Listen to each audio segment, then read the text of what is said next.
Hello everyone, I am Suga. Welcome back. तो कैसे हो आप सब? आई होप आप सब अच्छे होंगे। स्वागत है आप सभी का आपके अपने एसपी स्टडी यूट्यूब चैनल पर। तो गाइस, आज हम इस वीडियो में देखेंगे कि समाजशास्त्र का जो आपका बायरन मॉडल पेपर है उसका आज हम इस वीडियो में फुल सॉल्यूशन देखने वाले हैं। ठीक है, तो अगर आप भी इस बार का बोर्ड एग्जाम देने वाले हो और आप भी इस बार के बोर्ड एग्जाम में 90+ स्कोर करना चाहते हो तो आप इस वीडियो को पूरा देखें। ठीक है, अब एक बार आप देख लीजिए, यहाँ पर जो आपका बायरन मॉडल पेपर है उसका यहाँ पर हम देखने वाले हैं फुल सॉल्यूशन। ठीक है, जो भी आपके क्वेश्चंस हैं उनके फुल आंसर आपको यहाँ पर मिलेंगे, फुल सॉल्यूशन आपको यहाँ पर मिलेगा। तो आप इस वीडियो में एंड तक बने रहें। अब यहाँ पर देखिए, पहले हम देखेंगे जो आपके अतलग उत्तरीय प्रश्न हैं वो इस बार के बोर्ड एग्जाम के लिए कौन कौन से इंपॉर्टेंट है उसको यहाँ पर हम देखने वाले हैं। ठीक है, तो यहाँ पर आप देख सकते हो अतलग उत्तरीय प्रश्न में जो आपका पहला प्रश्न है वो यहाँ पर दिया गया है कि स्पष्ट कीजिए कि राजनीतिक दल ही सरकार का गठन करते हैं। स्पष्ट कीजिए कि राजनीतिक दल ही सरकार का गठन करते हैं, ये आपका क्वेश्चन है। तो देखिए इसका आंसर क्या हो जाएगा, यहाँ पर देखिए, तो इसका आंसर हो जाएगा कि राजनीतिक दलों का एक महत्वपूर्ण कार्य सरकार का गठन करना है। निर्वाचन में जो दल बहुमत प्राप्त करता है वह सत्तारूढ़ दल कहलाता है और अन्य दल विरोधी दल कहलाते हैं। ये विरोधी दल सरकार की अनुसूचित नीतियों की आलोचना करके सरकार को लोकहित का कार्य करने के लिए राजनीतिक दलों का संगठित होना आवश्यक है। राजनीतिक दलों के अभाव में सरकार का गठन असंभव हो जाता है। तो स्पष्ट कीजिए कि राजनीतिक दल ही सरकार का गठन करते हैं। किस तरह से करते हैं, आई होप यहाँ पर आपको समझ आ गया होगा।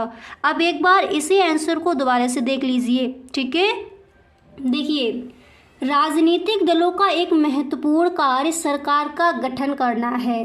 निर्वाचन में जो दल बहुमत प्राप्त करता है वह सत्तारूढ़ दल कहलाता है और अन्य दल विरोधी दल कहलाते हैं। ये विरोधी दल सरकार की अनुसूचित नीतियों की आलोचना करके सरकार को लोकहित का कार्य करने के लिए राजनीतिक दलों का संगठित होना आवश्यक है। राजनीतिक दलों के अभाव में सरकार का गठन असंभव हो जाता है। क्लियर? इस तरह से आप इस प्रश्न का आंसर लिखकर आओगे। ठीक है, देखिए, स्पष्ट कीजिए कि राजनीतिक दल ही सरकार का गठन करते हैं। इस तरह से आपका क्वेश्चन आज किया जाए तो सबसे पहले आपको हेडिंग डालनी होगी राजनीतिक दल ही सरकार का गठन करते हैं। इस तरह से आप हेडिंग डाल दोगे, उसके बाद स्पष्ट कर दोगे किस तरह से करती है, उसके बाद आपको ये आंसर लिखना है। ठीक है, अब यहाँ पर जो आपका नेक्स्ट प्रश्न है तो वो यहाँ पर दिया गया है। अब इसके बाद यहाँ पर देखिए जो आपका नेक्स्ट प्रश्न है तो वो है कि दबाव समूह या हित समूह से आप क्या समझते हैं। आप पेपर उठाकर देखना, कई बार ये क्वेश्चन आपका आज किया गया है बोर्ड एग्जाम में। ठीक है, तो दबाव समूह या हित समूह से आप क्या समझते हैं, देखिए इसका आंसर क्या हो जाएगा। ठीक है, तो जब आप इस प्रश्न का आंसर लिखोगे सबसे पहले आपको हेडिंग डालनी होगी दबाव समूह। इसके बाद आपको लिखना है कि समाज के कुछ संगठित समूह अपने अपने हितों की सुरक्षा के लिए शासन पर ऐसे कानूनों को पारित करने या ऐसी नीति का अनुसरण करने के लिए दबाव डालते हैं जिनसे समूह अपने अपने हितों की रक्षा कर सके। ऐसे ही गुटों को राजनीति शास्त्र में दबाव समूह अथवा हित समूह के नाम से संबोधित किया जाता है। आई होप आपको समझ आ गया होगा कि दबाव समूह और हित समूह क्या है। ठीक है, एक बार दोबारा से देख लीजिए, दबाव समूह और हित समूह हम किसे कहेंगे। देखिए, समाज के कुछ संगठित समूह अपने अपने हितों की सुरक्षा के लिए शासन पर ऐसे कानूनों को पारित करने या ऐसी नीति का अनुसरण करने के लिए दबाव डालते हैं जिनसे समूह अपने अपने हितों की रक्षा कर सके। ऐसे ही गुटों को राजनीति शास्त्र में दबाव समूह अथवा हित समूह के नाम से संबोधित किया जाता है। क्लियर? इस तरह से हम इस प्रश्न का आंसर लिखेंगे। अब इसके बाद जो आपका नेक्स्ट है वो यहाँ पर आप देख सकते हो, जो आपका अगला प्रश्न है तो वो यहाँ पर दिया गया है। नेक्स्ट प्रश्न है कि रैयतवाड़ी व्यवस्था के दो मुख्य दोष बताइए। रैयतवाड़ी व्यवस्था के दो मुख्य दोष आपको बताने हैं। तो सबसे पहले आप हेडिंग डालोगे रैयतवाड़ी व्यवस्था के दोष। इसके बाद आपको फर्स्ट यहाँ पर लिखना है कि रैयतवाड़ी व्यवस्था में लगान तय करने तथा लगान एकत्र करने का कार्य कुछ सरकारी अधिकारियों द्वारा किया जाता है। ऐसे में ये सरकारी अधिकारी अनेक बार कृषकों का थोड़ा बहुत शोषण किया करते हैं। ठीक है, पहले आप इतना लिखोगे एंड इसके बाद आपको डाला है सेकंड पॉइंट, फिर आप लिखोगे। अब इसके बाद ही कि सेकंड पॉइंट डालकर फिर यहाँ पर आपको लिखना है कि इस व्यवस्था में लगान एकत्र करने के लिए सरकार को अनेक अधिकारियों तथा कर्मचारी नियुक्त करने पड़ते थे। ऐसे में सरकार को काफ़ी अधिक धन खर्च करना पड़ता था।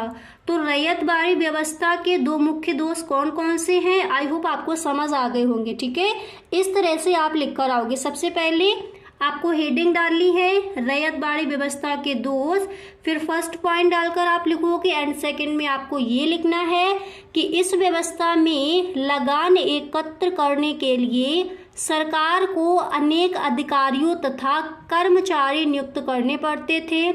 ऐसे में सरकार को काफ़ी अधिक खर्च करना पड़ता था। ठीक है, इस तरह से। इसके बाद यहाँ पर जो आपका अगला प्रश्न है आप देख सकते हो। नेक्स्ट प्रश्न है कि भारतीय ग्रामों पर हरित क्रांति के प्रभाव की विवेचना कीजिए। ठीक है, ये प्रश्न आपका है। तो जब आप इस प्रश्न का आंसर लिखोगे तो सबसे पहले हेडिंग आपकी क्या पड़ेगी कि भारतीय ग्रामों पर हरित क्रांति के प्रभाव। ठीक है, एंड इसके बाद यहाँ पर आप देख सकते हो, इसके बाद आपको इस तरह से यहाँ पर लिखना है। देखिए आंसर आप इस तरह से लिखोगे कि ग्रामीण भारत का प्रमुख व्यवसाय कृषि रहा है। यह कृषि भी जीवन यापन के रूप में की जाती है। इसके बाद आपको लिखना है परंतु नवीन ज्ञान व तकनीक के द्वारा खेती व्यवसाय के रूप में विकसित होने लगी है। उन्नत बीज, उन्नत खाद और सिंचाई के उपलब्ध नए साधनों ने भारतीय ग्रामों में हरित क्रांति का श्री गणेश किया है। ठीक है, तो भारतीय ग्रामों पर हरित क्रांति के जो क्या प्रभाव है वो आपको लिखने हैं। तो आप इस तरह से हेडिंग डालकर लिख सकती हो। ये सभी आपके अतलग उत्तरीय प्रश्न है, तो इतना ही आप लिखोगे तब भी आपको फुल मार्क्स से एग्जामिनर देकर जाएगा। ठीक है, समझ आ गया? एक बार दोबारा से देख लीजिए कि हरित क्रांति के जो प्रभाव है वो क्या क्या है। तो क्या हेडिंग पड़ेगी? भारतीय ग्रामों पर हरित क्रांति के प्रभाव। इसके बाद आप लिखोगे कि ग्रामीण भारत का प्रमुख व्यवसाय कृषि रहा है। यह कृषि भी जीवन यापन के रूप में की जाती है, परंतु नवीन ज्ञान व तकनीक के द्वारा खेती व्यवसाय के रूप में विकसित होने लगी है। उन्नत बीज, उन्नत खाद और सिंचाई के उपलब्ध नए साधनों ने भारतीय ग्रामों में हरित क्रांति का श्री गणेश किया है। क्लियर? इस तरह से आप इस प्रश्न का आंसर लिखकर आओगे। ठीक है, इसके बाद नेक्स्ट देखते हैं। और गाइस, अगर सच में आपको ये वीडियो पसंद आ रहा है तो आप इस वीडियो को एक लाइक ज़रूर कर दें। वीडियो अच्छा लगा करे तो सभी दोस्तों में एक बार वीडियो को आप शेयर ज़रूर किया करें। ठीक है, अब इसके बाद जो आपका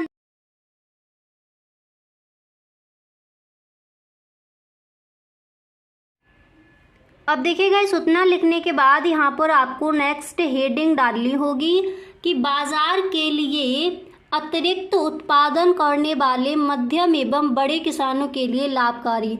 भारतीय ग्रामों पर हरित क्रांति के जो प्रभाव हैं, तो फर्स्ट हेडिंग आपको वो डालनी थी कि भारतीय ग्रामों पर हरित क्रांति के प्रभाव। उसके बाद जो आपकी फर्स्ट हेडिंग है यहाँ पर वो आपकी ये पड़ेगी, ठीक है, ये आपका उसी का आंसर है। ओके, यहाँ पर आप हेडिंग डालोगे कि कृषि में निवेश महंगा होने के कारण छोटे तथा सीमांत किसान इसका लाभ उठाने में सक्षम नहीं थे, वे जीवन निर्वाही कृषक ही बने रहे। इसके बाद आप लिखोगे इसलिए हरित क्रांति और इसके